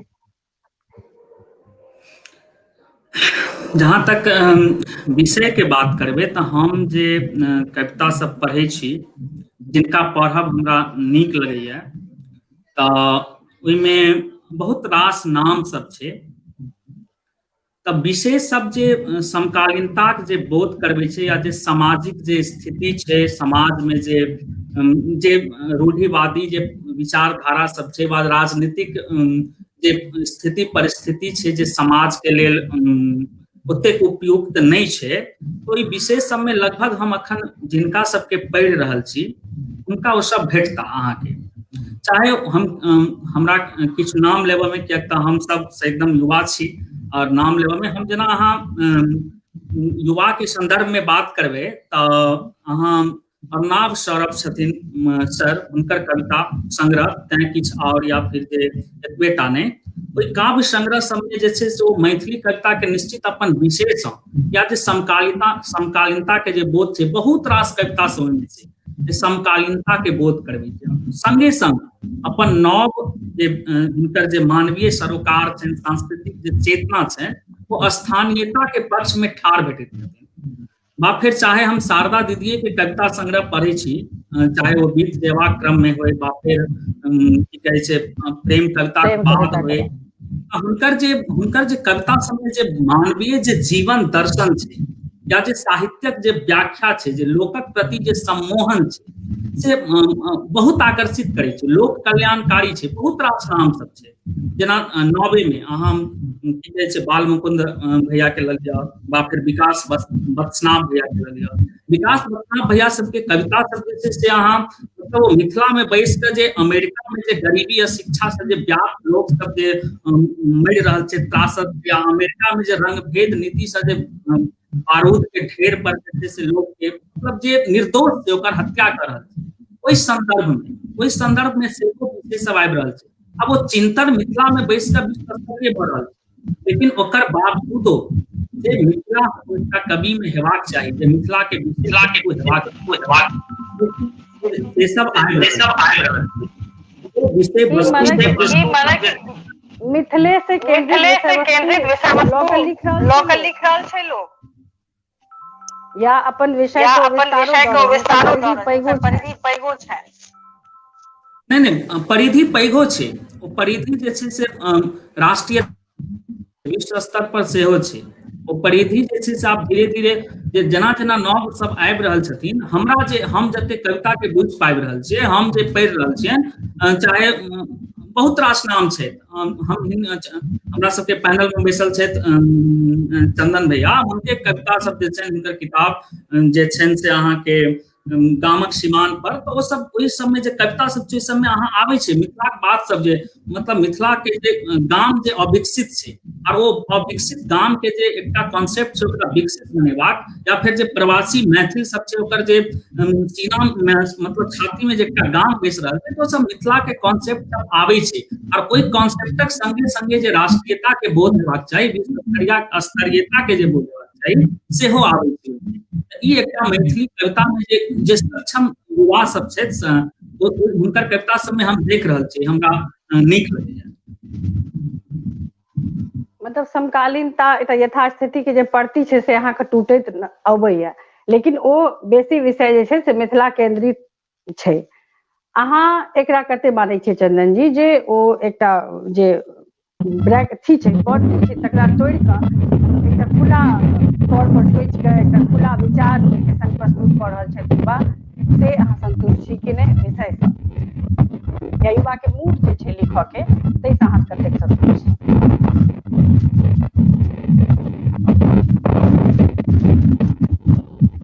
हेलो, आवाज किछु डिस्टर्बेंस छै बुझाइया चंदन जी के अथी में, लाइन में। अच्छा, तऽ हमसब एखन गप केलियै तऽ संतुष्ट छथि, संतुष्ट छै लोग एकटा विशाल, लेकिन हमरा बुझनाइ ई बुझाइत रहैया जे मिथिला के लेल जखन लोक लिखै छै तऽ लोकके एहि बात के बेसी तकलीफ छै जे मिथिलो जे छै से मिथिला के गाम जे छै से आब शहर भेल जा रहल छै, तऽ कोनो चीज के विस्तार देनाइ कोनो अधलाह गप नहि छै। तऽ आब देखै छियै चंदन जी एहिपर हमरा सबके की कहै छथि, चंदन जी कतेक संतुष्ट छथि, अपन जे विषय हुनका युवा दै छनि हुनका सोझा रखै छथि, चंदन जी? जी जी, सबसे पहिने हम ई कहब जे विजेता जी जतऽ गप कहैत रहथिन, हम ओतऽ से गप शुरू करब, जे कहैत रहथिन जे ट्रेनिंग के अभाव छै। तऽ नवतुरिये आबो आगाँ कॉन्सेप्ट के जखन व्याख्या करबै तऽ अहाँ एखने शारदा जी हुनका ठाम नेपाल में ट्रेनिंग के अभाव छै, उसे कहलखिन है, भारत में नहीं, नेपाल के गप केलखिन है, हुनका ओतऽ हुनका कमी लगै छै। हाँ, भारतो में अभाव छै, जे एखने शारदा जी जहन ओ लाइन पढ़लखिन तऽ पघिलौ सनातन आस्था आ चेतन पाकौ चेतन कुम्हारक बासन, ई दूटा भाव पंक्ति जे छै से छै। तऽ पघिलौ सनातन आस्था, ओ पघिल के मिज्झर हेतै, ओ जड़ता जे छै से टूटतै, आ ओ एकटा नव आकार लेतै। जहन ओ पघिलतै, सोना पघिलतै तऽ नव आकार लेतै। ओ द्रव्य जखन ठोस से द्रव्य जखन बनि जेतै, जड़ से जखन ओ द्रव्य बनि जेतै, पघिल जेतै, तखन फेर ओ नव आकार लेतै, नव तरहे सिंचित भऽ के ओ नव आकार लेतै। आ ओ बासन जे नवका तैयार करथिन पछिला लोग, ओ नीक जकाँ पकतै। तऽ ई दायित्व जे छै से एकटा हमर पछिला पीढ़ी पर छै, जे ओ हमरा सबके केहन विरासत छोड़ि जाइ छथि, हमरा सबके लेल केहन माहौल तैयार कऽ के छोड़ि जाइ छथि। ई भेल एकटा गप। एहिठाम से प्रेरणा अबै छै जे अहाँ जे विषय चयन कऽ रहल छी, ओ विषय अहाँके साहित्य के विकासक यात्रा में कते संतुष्टिकारक, केहन संतुष्टि देबऽ। तऽ जहन एहि पर गप करबै तऽ विषय तऽ अनंत छै, कोनो विषय के तऽ अंत नहि छै। कतबो विषय एतै तैयो किछु विषय छुटले रहतै, लेकिन बहुत रास विषय पकड़ल गेलैए, नव नव विषय। ओ जड़ता तऽ निश्चित रूप से टूटतै, जखन नया लोक एतै तऽ जड़ता टूटबाक छै, तऽ टूटबे करतै जड़ता, किछु ने किछु नव चीज एतै, एहिमे कोनो दू मत नहि। मुदा गप छै जे मानि लिअ 4 गामक लोक विदा भेलै कोनो एकटा यात्रा पर, बाकी 3टा गामक लोक 3 ठाम डेरा देने छै रास्ता में, आ हम सब 4म गामक लोक एकटा डेरा देने छी। एहि 4 डेरा में कतेक अंतर छै। डेग तऽ सब बढ़ेलकै ये प्रस्थान बिंदु से, लेकिन लक्ष्य के नजदीक के कतेक पहुंचल छै, ओ जहन तुलनात्मक अहाँ बात करबै तऽ तखन जे छै से बुझायत जे नहि हमरा सभक जे हेज में का लोक छथि ओ हेज में बहुत कम लोक आन गामक समानांतर जे छै से बिंदु सब पर पहुंचल छथि आ बेसी लोग जे छै से पछुआल छथि। हालांकि एहि पछुएबाक बहुत रास कारण छै आ ई कोनो बात नहीं छै जे कविता बेसी लिखा रहल है, कविता बेसी सब दिन लिखाइत रहले है, कोनो ई नहीं छै। जहिया शुरू भेले साहित्य लेखन तहिए से कविता बेसी लिखाई छै।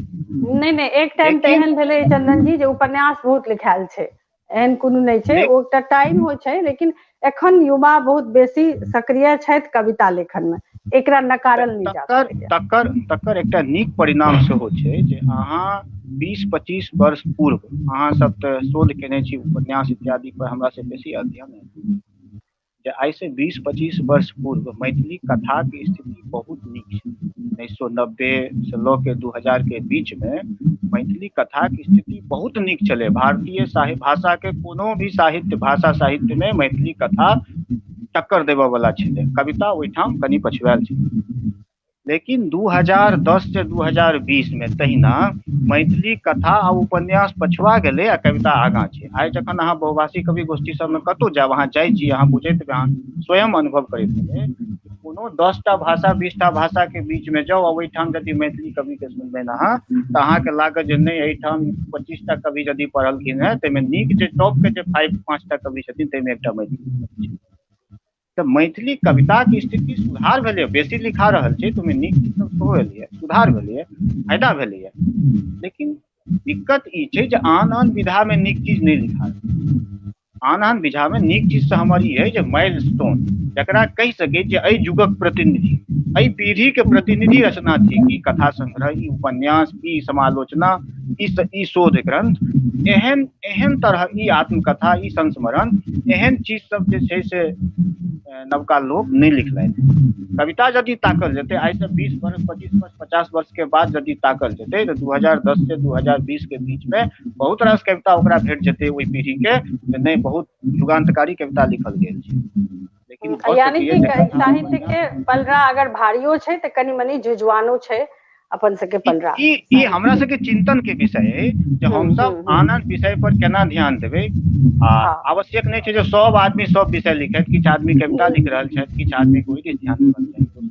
मतलब ई ध्यान देबाक बात छै जे आखिर हम सब दोसरो विधा में अपन डेग बढ़ाबी। एकटा बात हमरा और ई है जे बाबा जी छलखिन हैं से हर क्षेत्र में अपन हस्तक्षेप देलखिन, चाहे वो राजनीति हो, साहित्यिक हो, सामाजिक हो। हुनकर रचनो जे भेटे छै से राजनीतिको भेटे छै, सामाजिको भेटे छै। जेना हुनकर नवतुरिये वाला उपन्यास लऽ लिअ, ओहिमे ओ एकटा युवा के नेता बना कऽ ठाढ़ केलखिन।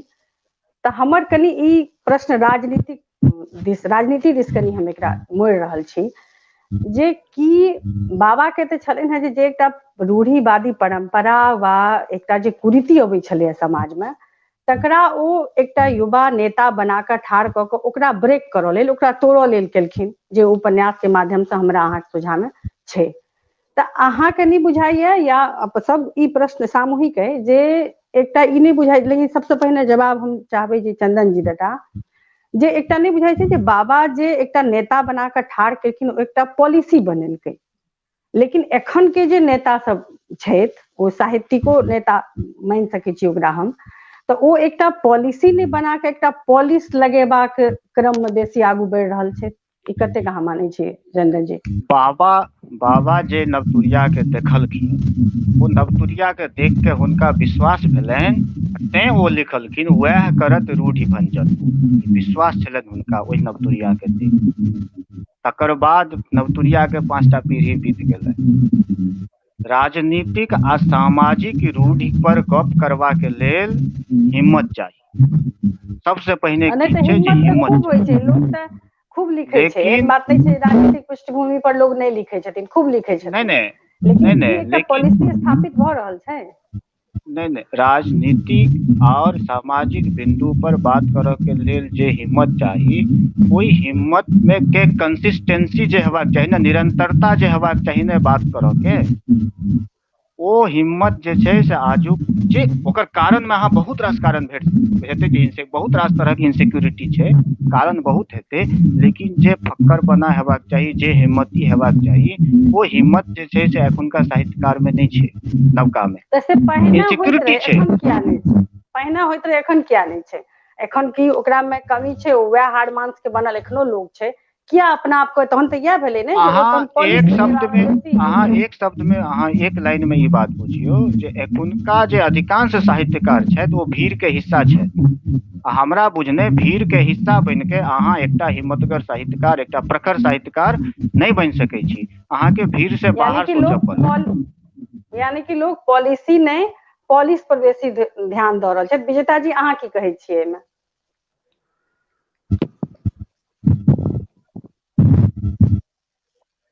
अपन माइक अनम्यूट कर लें। जी जी जी जी जी अनम्यूट हो। अखन जे जतेक रचना लिखा रहल छै, हमरा जतेक नजर में पड़ल छै, हम जे पढ़लहुँ है, समस्या ओहिमे कतऽ छै निकी जी, जे पात्र हम सब ठाढ़ करै छी ने, ओकरा नायकत्व प्रदान नहीं कऽ पाबै छी हमसब। हमरा सबमे कमजोरी अछि ओ जे पात्र ठाढ़ करै छी। एक तऽ सबसे पहिले ई देखियौ जे समाज के ओहि तबका, ओहि तह के पात्र नहीं उठाबै छियै।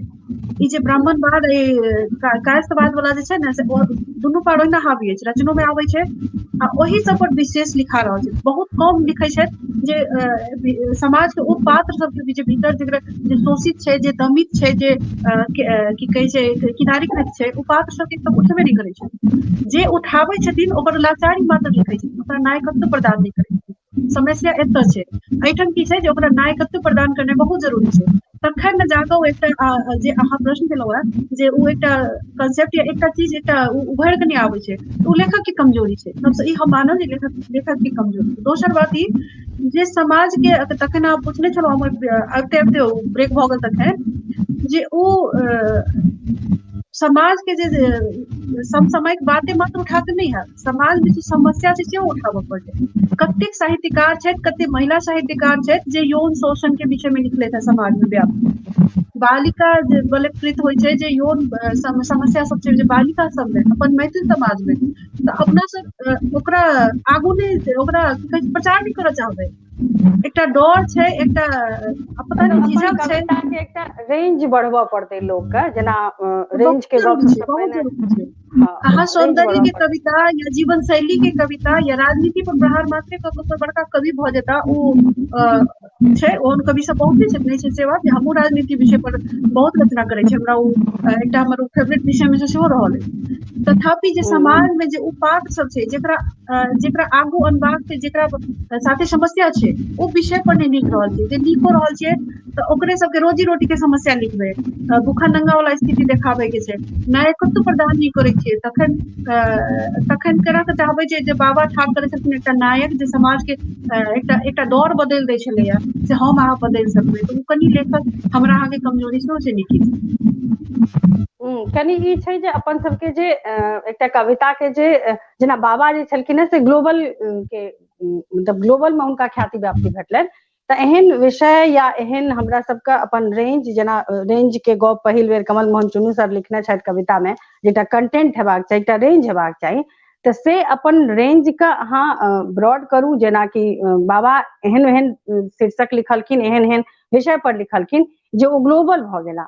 तऽ हमर ई प्रश्न शारदा जी से अइ जे अहाँ अपना सब जे एकटा लोकल जे रचना भऽ रहल छै, मैथिली अगर लिखबै तऽ लोकके आराम से कॉन्सेप्ट दिमाग में जाइ छै जे ई मिथिला के गप हेतै, मिथिला से संबंधित गप हेतै। तऽ लोकल के वोकल बनेबाक लेल, मने ग्लोबल पर जेबाक लेल हमरा सबके युवा रचनाकार के की करऽ के चाही, अपन ओ केना रेंज अपन ओ स्थापित करऽ, से एकटा जी अहाँ कहू। सबसे पहिले तऽ हम ई कहब जे एहन बात, लाइन में डिस्टर्बेंस छै कि? नो, ठीक है, नहीं छै। सबसे पहिने ई कहब जे एहन बात नहीं छै जे आन विषय सब पर या बहुत रंगक विषय पर नहीं लिखा रहल छै। हम अहाँके एकटा उदाहरण देब। मनीष अरविंद जी के एकटा किताब छै निश्चक्ष बताह भेल। सबके बुझल छै ओ एकटा ख्याति लब्ध प्रतिष्ठित रचनाकार छथि। पर्यावरण पर बहुत लिखै छथि, कियाकि ओ ओहि फील्ड से जुड़ल छथि। हुनकर एकटा कविता जे हमरा हमेशा मोन रहैया उ लाइन, बगरा के तो वोट नहीं छे, पर्यावरण के देखते, किया ओकर सुध लेते कोनो नेता के कोनो सरकार, क्या कि ओकरा तो वोट नहीं छे, वो जो वोट दीते तो ओकरो लोग ध्यान देते। तो समाज, राजनीति, पर्यावरण सबटा के एक क के लिखा वाला के पढ़वाको तो चाहिए। यदि अहाँ ओ नहीं पढ़ने छे तो अहाँ के ओ कविता जरूर पढ़क चाहिए, जे बगरा के तो वोटे नहीं छे। तहन जे राजनीति के बात भेलै, जे राजनीति पर बहुत कम लोग बजै छथि या डरे नहीं बजै छथि, एहन बात नहीं छे जे नहीं बाजल जाइ छे। तहन जे बजै छथि तिनकर बात जतऽ तक पहुँचक चाही से पहुँचे छथि कि नहीं पहुँचे छथि से नहीं पहुँचे से नहीं बुझल है, लेकिन जे एकटा मूल काज छे कवि के कि कोनो लेखक के, रचनाकार के, जे जनमानस के जे पढ़े छे तकरा आंदोलित करऽ के, सोचऽ पर विवश करऽ के, से तो जरूर करे छे। मैथिल प्रशांत के एकटा कविता छनि, 2-4 लाइन हम एकटा कहब, समयक धाहा पर छे 4 लाइन। बीत भरिक लोक अपन बाकुट में बन क लेबऽ चाहे या गाम के, ई किछु बीत भरिक लोक सब। तो ई तो खाली गाम के बात नहीं छे, जतऽ कतौ दुनिया में लोक है, सब ठाम एकटा ई वर्ग रहे छे जे दोसर पर आधिपत्य जमावऽ चाहेया। वो अहाँ परिवार के स्तर से लऽ लिया कि समाज के स्तर से लिया कि अहाँ देश आ राष्ट्र पूरा भूगोल के लऽ लिया तऽ ताहू में किछु राष्ट्र एहन छे जे दोसर राष्ट्र सब पर आधिपत्य जमावऽ चाहे छे। तो ई सब ठाम छे, लेकिन अहाँ के रेंज देखऽ पड़त कि अहाँ के एकटा कविता जे है से कतऽ तक पहुँचे, ओकर बात कतऽ तक छे। हम एकटा आर कविता के उदाहरण देब, जे जनरली जे कहे छे हम सब जे सामान्यतः जे कविता जे छे या कोनो जे लेखक होइया से प्रतिवादक स्वर होइया, जे यथास्थिति जे अहाँ जेना बात कहलिए, जे यथास्थिति जे छे तकर विरोध में, जे यथास्थिति हम नहीं स्वीकार करब, जे नहीं नीक है तकरा हम कोना ठीक करऽ के हम केना विचार करब। तो तै में एकटा कविता जे हमरा अभरल छला, हम पढ़ै छलहुँ हैं, अनुपस्थित क देल जयबाक एहि दौर में, अजीत आजाद जी के जे युद्धक विरोध में बुद्धक प्रति हिंसा, 2006 में छपल किताब छे, जे ओही रेंज में अबैया जे नव लोक सब की लिख रहल छे। तै में हुनकर एकटा कविता छनि, तै में कहि दियौन हुनका सँ जे कतराइत रहैत छथि युद्ध सँ, जिंदगी के लेल बहुत जरूरी छै युद्ध, मोन राखू बुद्ध सेहो कहने रहैत युद्ध। आगू के जे लाइन छे से खाली आय के लेल, शायद भविष्यों के लेल अब पाछू जे अपन सबके अतीत है ताहू में ओतबा कारगर रहल अछि। हुनको से कहि दियौन जे कहैत छथि तानल मुट्ठी में किछो नहीं होइत छै, शताब्दीक एहि सबसँ ठिठुरल मौसम में, शताब्दीक एहि सबसँ ठिठुरल मौसमक लेल बहुत जरूरी अछि आगि, तानल मुट्ठी सब में आगि होइत अछि। ऐसे बेसी जागरूकता या जागरूक बनावऽ वाला कविता अहाँ कतऽ पाएब, अहाँ के पढ़ऽ पड़त। बहुत चीज छै, अहाँ जे हम जेना हम सब कहै छी ने समाज में, जे अन्याय करऽ वाला ओतबे दोषी छै जते सहऽ वाला दोषी छै। अहाँ चुप नहीं रहियो, अहाँ बाजू। ताहू पर कवि के एकटा कवि छै जिनकर हम अहाँ के तरहत्थी पर समय, गुंजन श्री के एकटा कविता छनि, परिवर्तनक सहनतेटा बचा सकत, परिवर्तनक सहनतेटा बचा सकत अपना सभक अस्तित्व, एहि अस्तित्वक रक्षार्थ उपेक्षा के अवधार्य हम अहाँ कियाक साधि लैत छी एकटा दीर्घकालक चुप्पी, से कियाक आ कहिया धरि ई चुप्पी खतरनाक नहीं लगैत अछि भाई, कहू। पर्यावरण से लऽ कऽ अहाँ यदि अहाँके ई देलहुँ हेँ जे कते तरहक बात आइ के कवि कऽ रहल छथि यथास्थिति से निकलबाक लेल। आइ काल्हि के जे समय भऽ गेल छै से भऽ गेल छै सुविधावादी, सब चीज जे आराम से भऽ जाय से काज करब, जाहिमे कष्ट हैत, जाहिमे त्याग करऽ पड़त, जाहिमे बेसी मेहनत लागत से काज नहीं करब, जाहिमे हमरा कोनो तरहक नुकसान हैत से काज हम किया करब। लेकिन अहाँ समाज के सुधार या एहि तरहक जे विचार छनि से अहाँ नहीं आनि सकै छी यदि अहाँ अपना आप के ओहि जेना बाबा के अथी में छनि ओ लाइन जे युगक सत्यक आभा में अहाँ के युगक सत्यक आभा में अपना आप के ओहि धाह के तापा पड़त तहन अहाँ ओहि लायक बनबै आ एहन भऽ रहल छै लेकिन धीरे धीरे होइ छै कम छै लेकिन भऽ रहल छै यानी एक अपना सबके मैथिली साहित्य में बहुत बेसी रेंज छै, बहुत बेसी विस्तार छै, विषय हमरा सबके प्राप्त हेतै से शारदा जी मानैत छथि या हुनकर बहुत बेसी उदाहरणो ओ देलखिन। एकटा बात तऽ हम आर कहब, हम विभा रानी के कथा पढ़ैत रही, एकटा कथा छनि हुनकर साँझ बाती, खो सँ निकसैत जे हुनकर कथा संग्रह छनि ताहिमे ओ कथा छै, इहो 1998 में प्रकाशित किताब छै। ओहि कथा में जे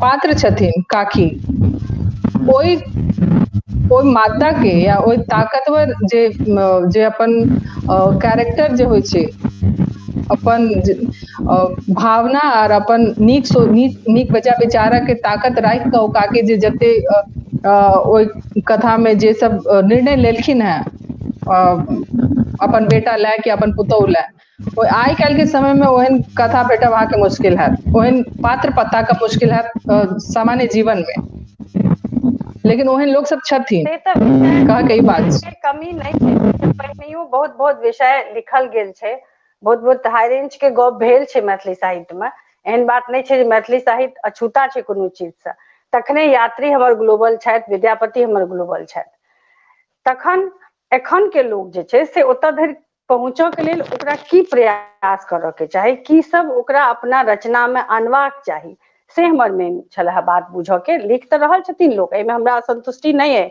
जते लोग लिख रहल छी, कवितो अगर छै तऽ हमर कविता पूरी तरह से तैयार छै ओ दोसर क्षेत्र में, लेकिन एकटा बात हमर ई जरूर है जे आइ हमर कविता कतऽ है, दोसर भाषा के कविता कतऽ है, से एक रत्ती बुझि कऽ एक रत्ती पढ़ि कऽ हमरा सबके आगू जरूर बढ़बाक चाही। अहाँ प्रेरण जी कहू जे की अपन जे कविता के जे मैथिली साहित्य में जे एकटा रेंज छै, की ओ ओहिसँ अहाँ सहमत छी? या जतेक विषय के तऽ ठीके कमी नहीं छै कोनो, लेकिन बहुत विषय एहनो छै जकरा एकदम लोग लिखऽ से पहिले हिचकिचाइ छै जे एहि बात पर हम लिखी कि नहीं, जेना एखने चंदन जी कहलथि जे ओ कलेवर ओ मतलब की कहबै लऽ कऽ हिम्मत लोग नहीं अबै छै जे ओ विरोध में लिखतै, कि ओ बात जे भऽ गेलै, एखने विजेता जी कहलथि जे बलात्कार पर नहीं लिखते लोग, आइ बहुत तरह के बात एहन भऽ रहल छै समाज में जकरा कि आगाँ आनऽ के चाही, तऽ से कोना हेतै से एक रत्ती अहाँ कहू हमरा प्रेरंजन जी। की करऽ पड़तै लेखक के? हेलो, अपना आप के अनम्यूट करू। हेलो, आवाज आबि रहल है की? प्रेरंजन जी अनम्यूट करू। हाँ हाँ, आवाज आबि रहल अछि।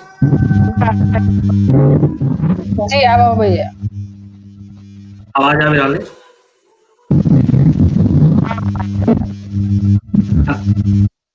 हाँ तऽ जे कहै छलियै जे मैथिली कविता के जे रेंज छै की छै, ओकरा की करऽ पड़तै, तऽ या फिर जे राजनीतिक जे छै तऽ ई जे एकटा विचारधाराक बात छै, जेना सरकार सत्ता छै राजनीति में, तऽ ओकरा जे प्रतिकार करबाक जे कवि के एकटा मुख्य जे छै से स्वभाव हेबाक चाही, एहि पर प्रतिकार पर बहुत रास कविता छै, सब युवा सब लगभग जे छै से जतेक युवा सब छै सब जे छै से ओ राजनीति के विरोध में लिख रहल छथिन, एहन बात नहीं छै कि ओ नहीं लिख रहल छथिन। हाँ, ई बात निश्चित छै जे हरेक समय में किछु लोग सत्ता के पक्ष में भेला है, किछु लोग विपक्ष में भेला है, किछु लोग पक्ष में लिखैत रहला है, किछु लोग विपक्ष में लिखैत रहला है, तऽ ओ अखनो भऽ रहल छै, अखनो राजनीति पक्ष में सेहो लिखा रहल छै, विपक्ष में सेहो लिखा रहल छै।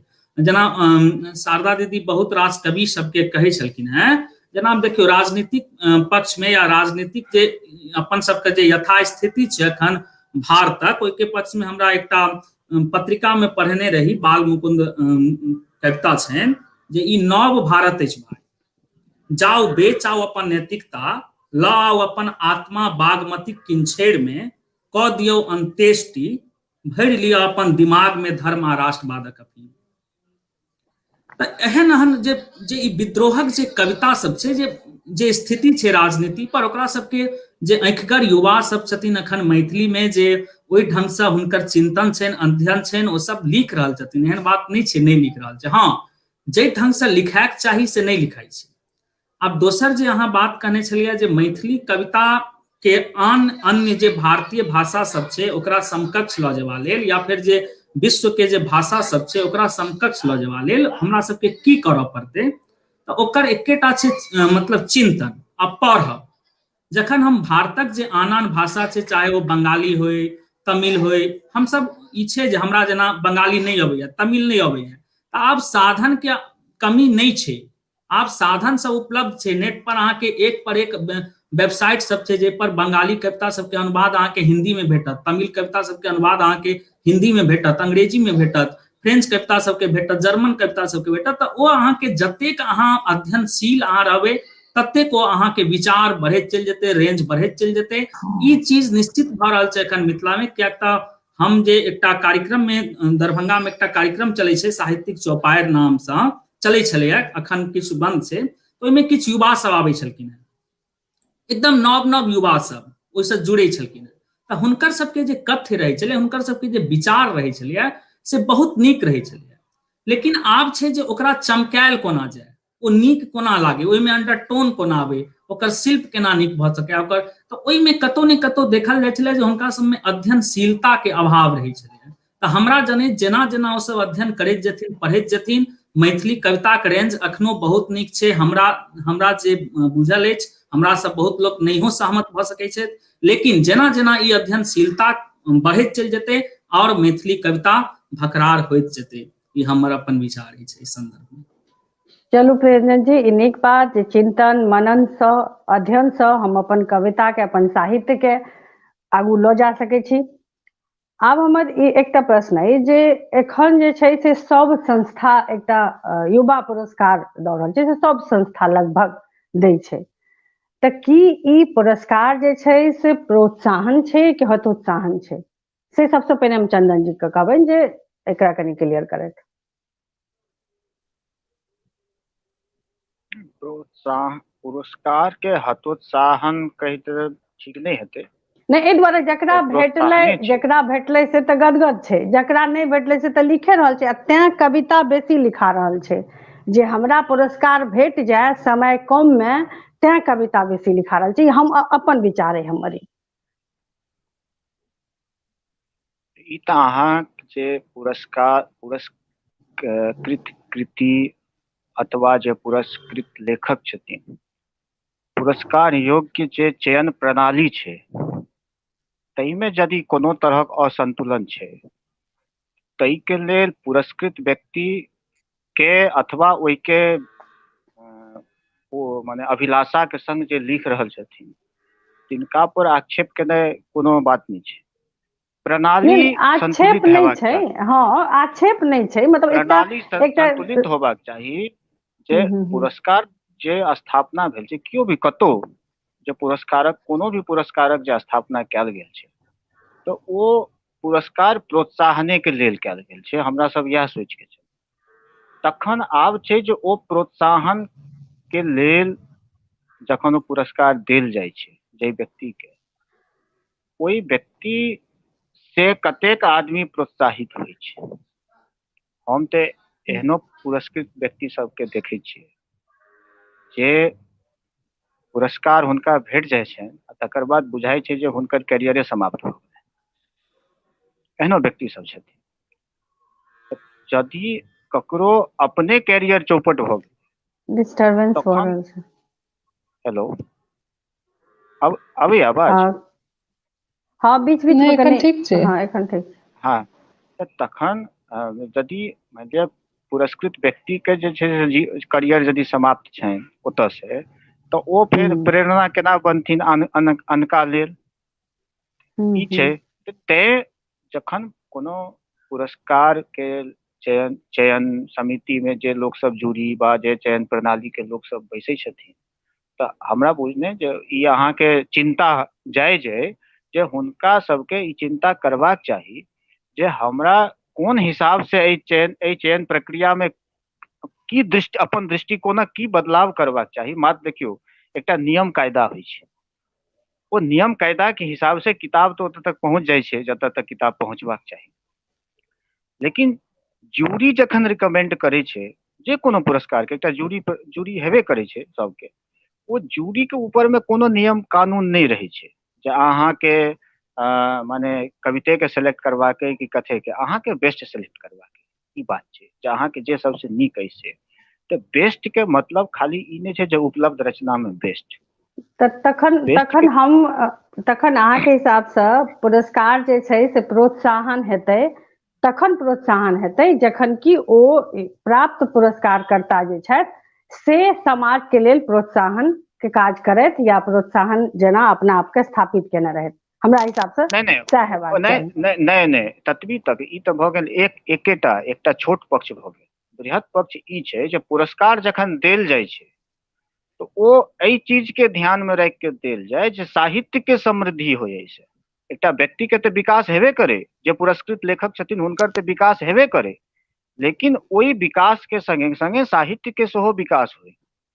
हाँ, लेकिन देखल गेल छै चंदन जी एहन जे एक पुरस्कार के बाद लोकक रचना ठमकले या आगू नहीं बढ़ले। आब एक रति हम विवेको जी से लेबै तऽ हम एहि दुआरे कह रहल छी जे युवा पुरस्कार छै। ई युवा पुरस्कार निश्चित रूप से प्रोत्साहन के पुरस्कार छी। ई अहाँ के उपलब्धि के एक्नॉलेजमेंट नहीं छी, ई अहाँ के मान के चलू ई अहाँ के आगाँ बढ़ी तकर एकटा प्रोत्साहन छी, एकटा रिकॉग्नाइजेशन छी जे अहाँ एहि क्षेत्र में आब आगाँ बढ़बाक जोगरक भऽ गेल छी, अहाँ के दायित्व बढ़ि गेल है, अहाँ एहिठमा से आर आगाँ बढ़ू, आर दायित्व लऽ के आगाँ बढ़ू, अहाँ के कान मजबूत अछि। ई बात के एकटा रिकॉग्नाइजेशन छै ओहिठाम।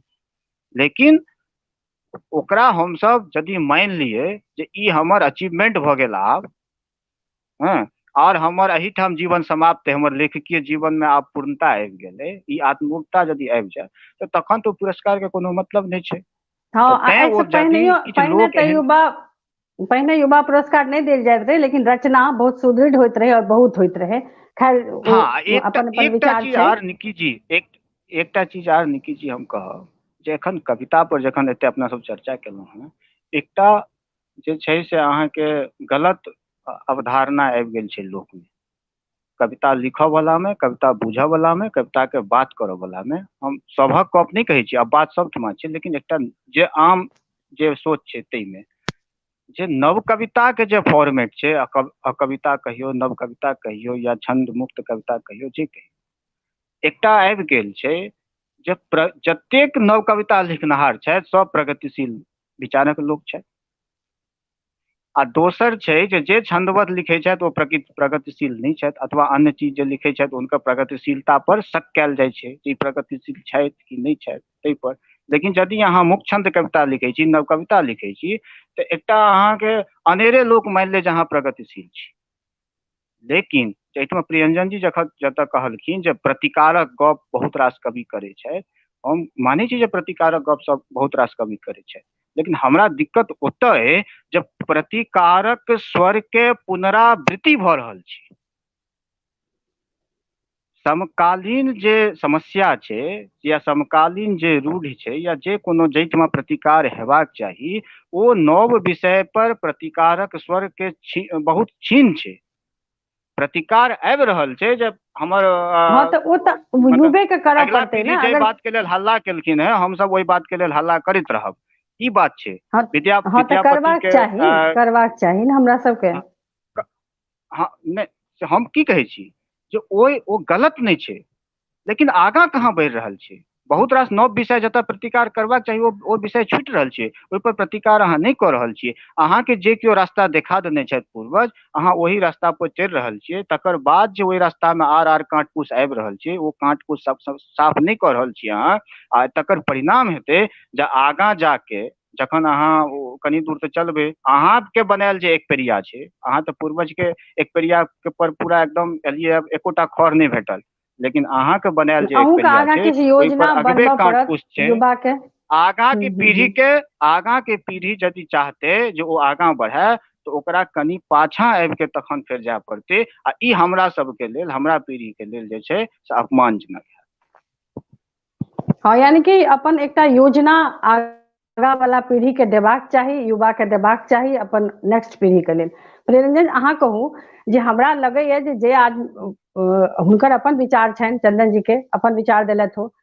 प्रियरंजन से हम ई पूछऽ चाहब जे अक्सर देखल जाइ छै सबके तऽ पुरस्कार नहि भेटै छै, लेकिन लिखैत तऽ सब छै, तऽ ई हतोत्साहन छियै कि प्रोत्साहन छियै से कनि कहल जाय, कियाकि अक्सर ब्रेक लगै छै, ई देखल गेलै जे ब्रेक मतलब ठमकलै लेखक, से किया?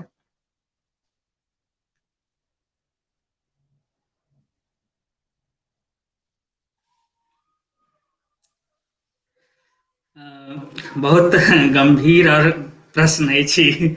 ना पुरस्कार जे छै से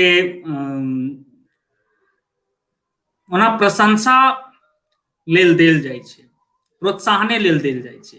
ई जे अखन चंदन भैया कहै छलखिन हँ, पूरा सहमत छै कि पुरस्कार प्रोत्साहने लेल लेबाक चाही। और प्रशंसा से जे छै से इहो बात सत्य छै कि प्रशंसा से हम एकटा शिक्षक सेहो छी, तऽ जखन हमरा सबके जे शिक्षक छी तऽ किछु बच्चा एहन होइ छै जे क्लास में बड कमजोर होइ छै, लेकिन ओकरा जखन हम प्रशंसा करै छियै तऽ ओकरामे एकटा अलग जोश, एकटा अलग उत्साह आबै छै आ ओहो नीक करबाक प्रयास करै छै।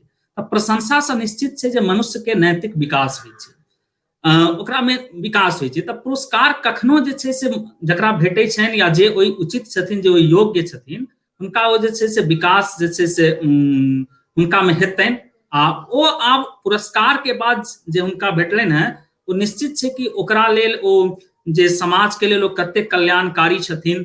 आब ई सब जे छनि से ओ जे ज्यूरी रहै छथिन बा जे पुरस्कार जे देवऽ वाला संस्था सब छथिन, हुनका सबके ई निर्णय लेबाक चाही जे हम जे पुरस्कार दऽ रहल छी ओ किनका दऽ रहल छी, ओ हुनका हमर जे जिनका दऽ रहल छियनि ओ आगा हमर भविष्य में कोन तरहे हमर साहित्य के, हमर संस्कृति के बचेबा में, ओकर रक्षा करबा में होता।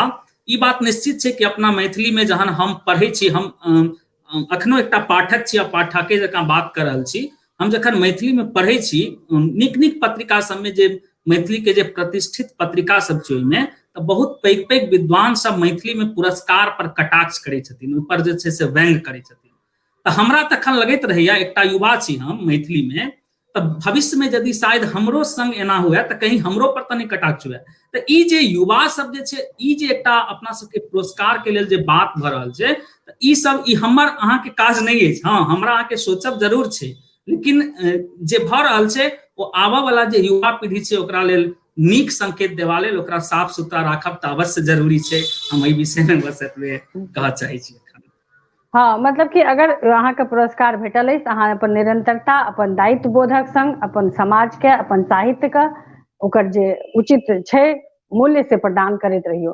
अब हम लगभग समय समाप्त होय वाला छै, तऽ अंत में हम यह चाहब जे हम सब गोटे से आग्रह जे बाबा के जे सबसे प्रिय अहाँ सबके अपना हिसाब से रचना लागे, से दू एकटा पद सब अपन अपन कही, तकर बाद हम विमर्श के, विचार के, गपशप के विराम देव।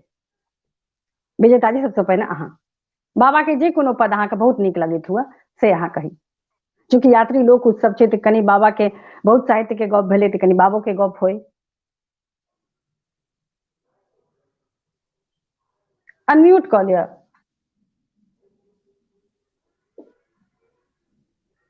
हमरा तऽ बाबा के पारो उपन्यास बड प्रिय अछि, हम बेर बेर पढ़ैत रहै छी। ओकर विषय वस्तु बहुत बहुत अखनो लगैया जे ओतबे सान्दर्भिक छै, ओतबे भऽ रहल छै। रखने नहीं छी हम साथ में, ओहि में से किछु पाती हम पढ़ि कऽ सुनैबतहुँ, तऽ एहि ला बहुत अच्छा, कोनो क्षमा प्रार्थी छी बाबा एखन स्मरण में छथि, लेकिन हमेशा रहता, इहो बात उचित छै, ई बिसरऽ वाला गप नहीं छै। बाबा आबऽ वाला, जी जी एकदम हुनकर उपन्यास जी जी। बेसी काल पढ़ै चंदन जी, अहाँ आ बाबा के एकटा इहो जे जते नवतुर छै जे मैथिली पढ़ि नहीं पाबै छै, तऽ एकटा क्लिष्टता के सेहो छै जे बड गोटे हमरा सबके एहि पार नेपाल में मैथिली पढ़े में कते गोटे के बड मुश्किल होइ छै। तऽ हम इहो सिफारिश करबनि इएह मंच से जे जँ मैथिली पढ़े के पठन पद्धति के शुरुआते कऽ रहल छी, तऽ बाबा यात्री से शुरू करब तऽ बड बढ़िया हैत। एकदम सरल, नीक आ सुरम्य लेखन छनि हुनकर। एते कहै छी, धन्यवाद। हम एतऽ रचना पाठ वाला या कोनो आवृत्ति वाला गप में तऽ एकटा रिस्क छै जे जाबे तक रचना सोझा में नहीं रहे तऽ किछु उल्टा पुल्टा गलत पढ़ा गेल तऽ समस्या हेतै। तऽ ताहि दुआरे हम खाली एतबे कहब जे हमसब कहै छियै जन कवि यात्री, तऽ जनता के जे आवाज, जनता के जे प्रतिनिधि कवि या साहित्यकार आ जनता के जे संदेश छै, मैसेज छै, तकरा उचित मंच पर पहुंचेबाक जे यात्री एकटा रास्ता हमरा सबके देखा गेल छै, हुनकर ओहि रास्ता के, ओहि शिक्षा के, ओहि दृष्टिकोण के से हम सब अपना ली। बाबा के प्रति हमरा सबके सबसे बड़का ट्रिब्यूट वह है जे हम सब ओहि चीज के आत्मसात करी। हम फेर कहब जे हम जखन कहै छी जे आजुक कवि में हिम्मत नहीं छनि, बहुत रास कवि, सब नहीं, बहुत रास कवि में, तो हम ई चीज दिमाग में रख के कहै छी जे देश पर बैसल एकटा, देश के गद्दी पर बैसल एकटा प्रधानमंत्री के विरुद्ध यदि बाबा लिखे छथि इंदू जी वाला कविता, वो हिम्मत आइ के समय में कैटा कवि में छै मैथिली।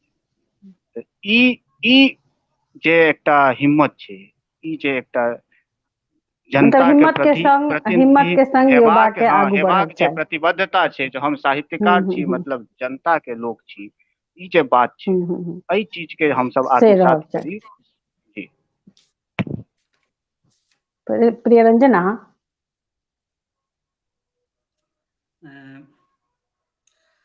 एकदम टटके आइए कतौ पढ़ने छलहुँ हैं, बाबे के एकटा पाँच छनि, भऽ सकै हमरासँ कोनो शब्द अमर अमर भऽ सकैए, जे ओ कहने छथिन कि सत्य धरती थिक, सत्य आकाश थिक, और परम सत्य मनुख अपने थिक।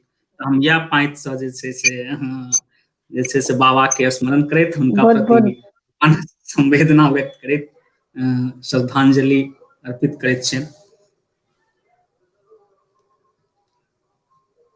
बहुत बहुत धन्यवाद प्रियरंजन। अब हम शारदा जी, अहाँ किछु दू पंक्ति बाबा के। जी निकी जी, हम एहि बीच में हुनकर कविता सब पढ़ि रहल छलहुँ हैं। एकटा कविता जे हमरा बहुत छूलक, एक्चुअली पिछले साल या जहिया कहियो हम गाम जाइ छी, गाम घर में जाबे धरि अंगना पहुँचब ताबे रास्ता में गोट बिछनी सब लड़की सब देखाइत रहै छथि, माथ पर पथिया लेने, के घास कटै छथि, जारनि बिछै छथि। तऽ एकटा ततेक सुन्दर हिनकर एकटा कविता छनि, गोट बिछनी कहि कऽ, से हम रखने छलहुँ हैं। बीठ रहल छै बन गोइठा तो, घूमि घामि के बाध बोन में, पथिया लेने भेल फिरै छै 3 खूट चारियो कोन में, मैल पुरान पचहत्थी नुआ सेहो फाटल चेपटी लागल, देहक रंग जमुनिया तै पर, मुँह माइक गोटी सा दागल। बगड़ा जेना लगाबै खोता तेहने रुछ केश छो तोहर, तू दू छछ हारी मात्र गरा में, केहन विचित्र भेष छो तोहर। माघक ठार रौद बैसाखक तोरा लेखे बड़नी धन सन, दीन बालिके अजगुत लागे, केहन कठिन छौ तोहर जीवन। कने ठाढ़ी हो सुन कहने जो, नाम की थिकौ कतऽ रहै छै, बीत भरिक भय कोन बेगरते, एते कष्ट आ दुख सहै छै। जहन हम ई कविता पढ़ै छलहुँ हैं, तहन हमरा पूरा रोइया ठाढ़ भऽ गेल। ओ सबटा चित्र सब आंख के सामने आबऽ लागल जे कहिया लिखलखिन, आजुक समय में आइयो तऽ स्थिति ओहिना छै, कथी बदललैया। तऽ हमसब जे आइ लिख रहल छी, कि जे किछु करै छी, वएह जीवन मूल्य बचावऽ लए, कि इएह स्थिति के नीक करऽ लए, यथास्थिति के तोड़बाक लेल। तऽ देखियौ हमसब कहाँ तक सफल होइत छी यात्री लोक उत्सवक अहाँके चिंता एकदम मंच उचित से है इएह शारदा कहि जी। सकै छी। बहुत नीक लागल, सब गोटे के एक संग बहुत बहुत धन्यवाद। संगे हम शाहिद लतीफक एकटा शेर, जे कि नवतुरिया आबो आगा के यथार्थ करैत अछि, ओ छै जे अपने मंसूबों को नाकाम नहीं करना है, मुझको इस उम्र में आराम नहीं करना है। धन्यवाद। बहुत धन्यवाद सब गोटे के। विशेष रूप से हम धन्यवाद दै छियनि एहि सत्र के संचालन करबाक लेल डॉक्टर निखिल प्रियदर्शी के, जे एतेक सुंदर संचालन केलनि। हम आभारी होइत छी चंदन कुमार झा के प्रति, जे कनेक मने परिस्थिति में एकरा एना नहीं रह जाए जे कोनो मेडिकल वाला कोनो बात नहीं रहे, व्यावसायिक रहे उनकर व्यस्तता, वो बाहर रहे तैयो हमारे सॉन्ग पुरलाइन। बहुत धन्यवाद भाई अहाँ के। चिरंजीवी प्रियरंजन झा के प्रति हम बहुत आभार और आशीर्वाद हुनका एतेक सुंदर अपन विचार रखलनि। बहुत रास कमेंट से इहो साबित भेला जे जते गोटे उपस्थित जते में नवतुरिया सिर्फ प्रियरंजने टा छथि, एहन कमेंट सब किछ हम देखल है, तो से बहुत आभार प्रियरंजन अहाँके। तो हम सब तो आब ओइ श्रेणी में नहीं आबि रहल छी कमेंटक हिसाब से, तो से नहीं कोनो बात। तो से विजेता जी के प्रति सेहो बहुत आभार जे हमरा समय देलनि हमर एक बेर कहब पर। श्रीमती शारदा झा के प्रति सेहो बहुत आभार जे हमरा अपन समय देलनि एहि कार्यक्रम के लेल। सब गोटे के प्रति आभारी होइत छी। हम अपन प्रायोजक सभक प्रति सेहो आभारी छी जे हमरा अपन आर्थिक मानसिक आ अपन समय दऽ कऽ हमरा एहि कार्यक्रम करबाक उही देलनि, हुब्बा देलनि, से हम बहुत आभारी होइ छी सब गोटे के प्रति। बंधुगण 6 बजे से आइए एही पेज पर, एही ठाम जतऽ अपने एखन देख रहल छी सांस्कृतिक कार्यक्रमक आयोजन है। ओहि आयोजन में पंडित हरिनाथ झा छथि, श्रीमती अरुणिता झा छथि, श्री रमन चौधरी जी छथि, सुश्री प्रतिभा चौधरी जी छथि, श्री अभिषेक झा जी छथि। एतेक गोटे के अपने गीत संगीत सुनि सकै छी आइ साँझ 6 बजे से। एखने हकार दै छी कार्यक्रमक, तो 6 बजे फेर पुनः भेंट होइया अपना सब लोकनि से। जते गोटे हमरा देख रहल छी, कोरोना के समय छै, कृपया अपन ध्यान राखी, अपन परिजन के ध्यान राखी। बहुत बहुत धन्यवाद, नमस्कार, प्रणाम।